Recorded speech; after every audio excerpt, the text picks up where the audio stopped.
Praise the Lord. இயேசுவின் ரத்தம் ஜெயம் தினமும் இயேசு நிகழ்ச்சிக்கு உங்களை கர்த்தராகிய இயேசு கிறிஸ்துவின் நாமத்தில் வரவேற்கிறேன். செய்தியின் தலைப்பு, கேள்விப்பட்டது நினைத்ததை காட்டிலும் நீங்கள் பெற்றுக்கொள்வது மிகவும் அதிகம்.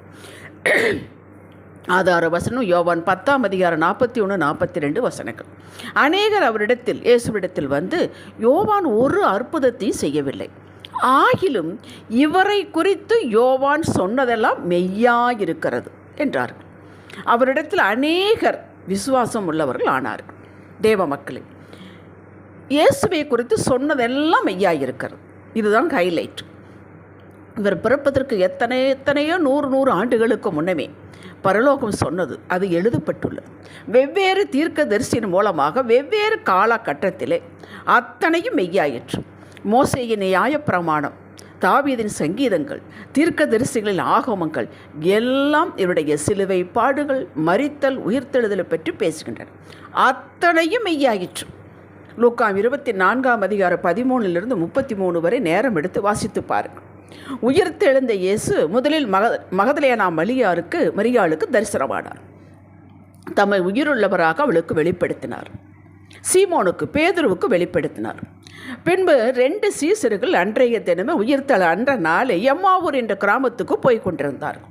இயேசு இந்த வர்த்தமானங்களை 2 பேர் பேசிக்கொண்டு கவலையோடு போகுவதை இயேசுவோடு சேர்ந்து கொண்டார். ஆனால் அவர்களுக்கு இயேசு என்று தெரியவில்லை, மறைக்கப்பட்டிருந்தது. இந்த சம்பாசனையில் அவர் இணைந்து கொண்டார்.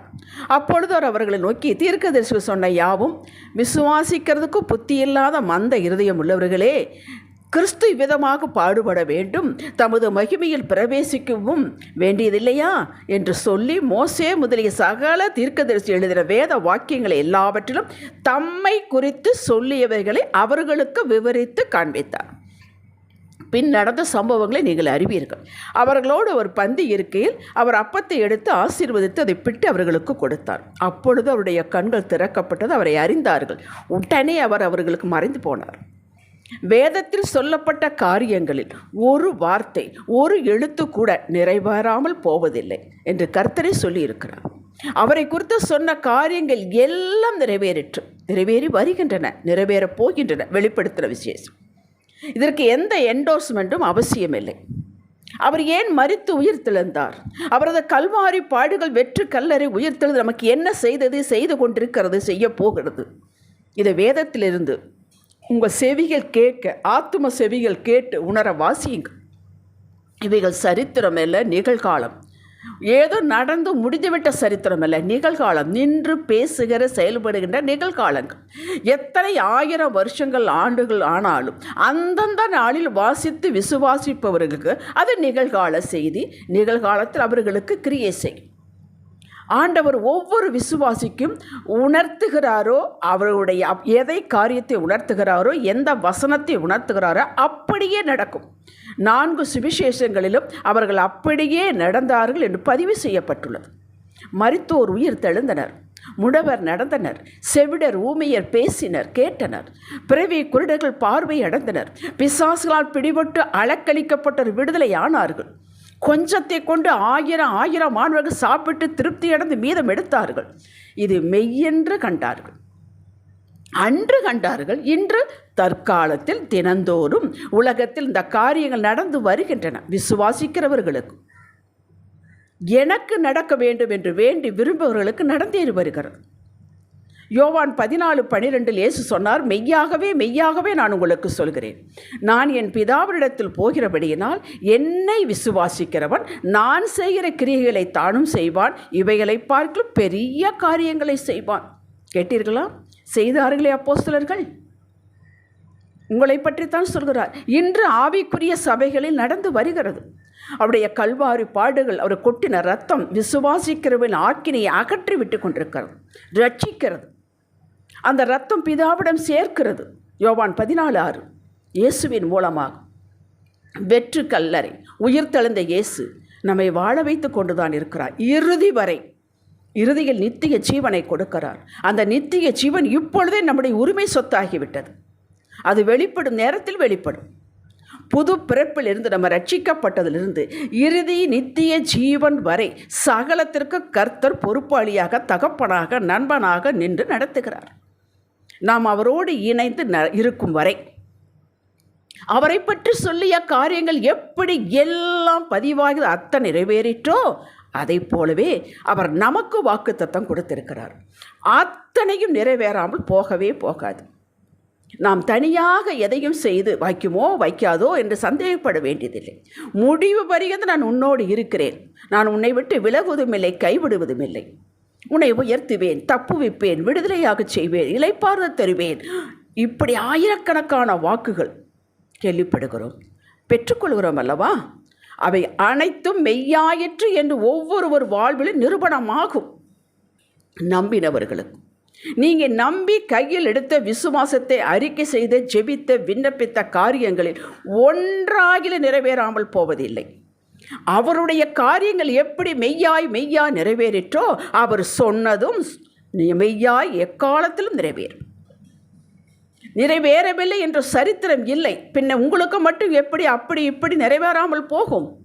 நீங்கள் சந்தேகப்படுவது போல, பயப்படுவது போல, நீங்கள் கேள்விப்பட்டதற்கு மேலே தான் உங்கள் வாழ்வில் நடக்கும். வேதத்தில் நடந்த காரியங்கள் பதிவாகியிருக்கின்றன. அப்படியே எனக்கும் நடக்கும், அதற்கு மேலாக நடக்கும் என்ற தீர்மானம் இதில் உறுதி. இதை பரலோகம் பார்க்கும்போது, உங்களை பற்றி கேள்விப்படும் போது நீங்கள் எதிர்பார்த்திருக்கும் மேலாக உங்களுக்கு நடக்கும். பரலோகம் நம்மளை கவனித்து கொண்டு இருக்கிறது என்பதை நீங்கள் மறக்கக்கூடாது. உங்களுடைய விசுவாசத்தை காண வேண்டும், ஆவியானவர் காண வேண்டும், பரலோகம் காண வேண்டும். செயல் மூலமாக, அறிக்கை மூலமாக, உங்கள் தைரியத்தின் மூலமாக. இயேசு இப்போது உங்கள் வாழ்விலும் என் வாழ்வில் என்ன செய்து கொண்டிருக்கிறார், என்ன செய்ய வேண்டும் நாம் கேள்விப்படுகிறோம் அல்லவா? வேத வாக்கியங்களின் மூலமாக அதை நிச்சயம் அவர் செய்து முடிப்பார். அவர் காரியத்தை அவர் பின்வாங்குவதே இல்லை. நம்மை குறித்த காரியத்தில் மட்டும் நாம் அக்கறை உடையவர்களாக இருந்தால் போதும், அப்படியே நடக்கும். இதற்கு இயேசு உயிரோடு இருப்பதே அத்தாட்சி. நம்ம அத்தாட்சி அல்ல, அவர் உயிரோடு இருப்பதே அத்தாட்சி. அதே போல் பரலோகம் நம்மை குறித்து தேவதூதர்களால் கேள்விப்பட்டதை பார்க்கும்போது இப்படி சாட்சி சொல்ல வேண்டும், நீங்கள் சொன்னதை காட்டிலும் அதிகமாக நான் கண்டேன் என்று. அப்படி நம்முடைய ஜெப வாழ்வு பரலோகம் பார்க்கிறது. சாட்சியுள்ள வாழ்வு, பயந்து நடப்பது, தீமைக்கு விலகி ஓடுதல், உதவி செய்வதில் முன்பாக நிறுத்தல், விசுவாசத்தில் உறுதியாக நிற்பதல், காத்திருப்பது, சந்தோஷமாக இருப்பது, இதை பரலோகம் பார்க்கிறது. எஸ்தர் 2:23 மொர்தகாயினுடைய காரியம். அவன் ராஜாவை கொல்ல பார்த்தார்கள் என்று அவன் அறிந்து அதை சொல்கிறான். அது 2ஆம் அதிகாரம் 23 பதிவு செய்யப்பட்டுள்ளது. 3ஆம் அதிகாரத்தில் தான் ஆமான் இவனை எப்படியா திருத்த கட்ட வேண்டும் என்று பயிர்கிறார். இது இவன் செய்த காரியம் மெய்யென்று நிரூபிக்கப்பட்டு விட்டது. அதன் நடவடிக்கை புத்தகத்தில் எழுதப்பட்டு விட்டது. அதற்கு உரிய நேரம் வரும்பொழுது எடுத்துக்கொள்ளப்பட்டது. அப்படித்தான் நம்முடைய அன்றாட பேச்சுக்கள், செயல்கள் பரலோக நடவடிக்கை புத்தகத்தில் பதிவாகி கொண்டே இருக்கின்றன. இதை மனதில் வையுங்கள். எப்படி மொர்தகாயின் காரியம் நடவடிக்கை புத்தகம் எழுதப்பட்டுள்ளதோ அதுபோல தான் நம்ம எழுதும். யோவான் 4ஆம் அதிகாரம் 39-42 வரை வசித்து பாருங்கள். ஒரு சமாரிய ஸ்திரீ, உங்களுக்கு தெரியும், அவள் தண்ணீர் மல்ல வருகிறாள். இயேசு அங்கே யாக்கோபின் கிணத்தில் இருக்கிறார். சம்பாஷணை நடக்குது. இவளை பற்றி அவர் சொல்லுகிறார், இவனை தீர்க்கதரிசி என்கிறார். அவள் போகிறாள், ஊருக்குள்ளே போய் எல்லார்த்திட்டும் சொல்கிறாள், பாருங்கள், அவர் தான் கிறிஸ்துவோ, என்னை பற்றி சொன்னதெல்லாம் உண்மையாக இருக்கிறது என்று ஊரையே கூட்டிக் கொண்டு வருகிறாள். அவளுக்கு பார்க்கிறார்கள், பேசுகிறார்கள். அத்தனை பேர் விசுவாசிகள் ஆகிறார்கள். நீ சொன்னதை காட்டிலும் நாங்கள் மெய்யென்று கண்டோம் என்றார்கள். அப்படி நம்மை பார்ப்பவர்கள், நம்மோடு பழகிறவர்கள், யாரையாவது நம்மளை பற்றி கேள்விப்பட்டவர்கள், நீங்கள் சொன்னதை காட்டிலும் அவங்க ஜென்டிலுங்க, நீங்கள் சொன்னதை காட்டிலும் அவங்க பக்திமானுங்க என்று சொல்ல வேண்டும். 1 ராஜாக்கள் 10ஆம் அதிகாரத்தை 1-7 வரை தென் தேசத்தில் ராஜஸ்திரி சாலமோனுடைய ஞானத்தை கேட்டு அவனுடைய வாழ்க்கையை பற்றி பார்க்க வேண்டும் என்று ஆசைப்பட்டு வருகிறார். உலகெங்கும் கீர்த்தி சாலமோனிடது. அவன் சாப்பிடக்கூடியது, அவன் பந்தியில் இருப்பது, அவனுடைய ஞானம், அவனுடைய சிங்காசனம் பார்க்க வருகிறாள். பார்த்துவிட்டு சொல்கிறாள், நான் கேள்விப்பட்டது கொஞ்சம் என்கிறாள். அப்படி நம்மை பற்றி சொல்ல வேண்டும் மற்றவர்கள். இதை பரலோகம் பார்க்க வேண்டும். ஆவியானவர் உதவி செய்வார். பிலிப்பியர் 4:5 சொல்லுகிறது, உங்கள் சாந்த குணம் எல்லா மனுஷருக்கும் தெரிந்திருப்பதாக கர்த்தர் சமீபமாக இருக்கிறார். இதன் பொருள் மேலே சொன்ன வாக்கியங்கள் தான். நாம் சாட்சியுள்ளவர்களாக இருக்க வேண்டும். அவர்கள் கேள்விப்படுவதற்கும் நம்முடைய பார்க்குவதற்கும் வித்தியாசம் இருக்கக்கூடாது. சபையில் ஒரு மாதிரி, வீட்டில் ஒரு மாதிரி, வேலை ஸ்தலத்தில் ஒரு மாதிரி இருக்கக்கூடாது. எல்லா இடத்திலும் இயேசுவைத்தான் பிரதிபலிக்க வேண்டும். எல்லா இடத்திலும் உங்கள் விசுவாசத்தைத்தான் நீங்கள் காட்ட வேண்டும். எல்லா இடத்திலும் கர்த்தருடைய பிள்ளை என்பதை காட்ட வேண்டும். அப்பொழுது நீங்கள் நினைத்ததற்கு வேண்டுவதற்கு மேலாக உங்களுக்கு கிடைக்கும். அவர் என்ன சொன்னாரோ உங்களை பற்றி, என்ன உனக்கு செய்வேன் என்று சொன்னாரோ அதை நீங்கள் டிமாண்ட் பண்ண வேண்டியதில்லை, தானாக வந்து சேரும். ஹல்லேலூயா. ஜெபிக்கலாம். தகப்பனே, உங்களை குறித்து அறிந்தது புரிந்ததை காட்டிலும் நீர் எங்கள் வாழ்வில் மேன்மையுள்ளவராக இருக்கிறீர் கண்டோம்.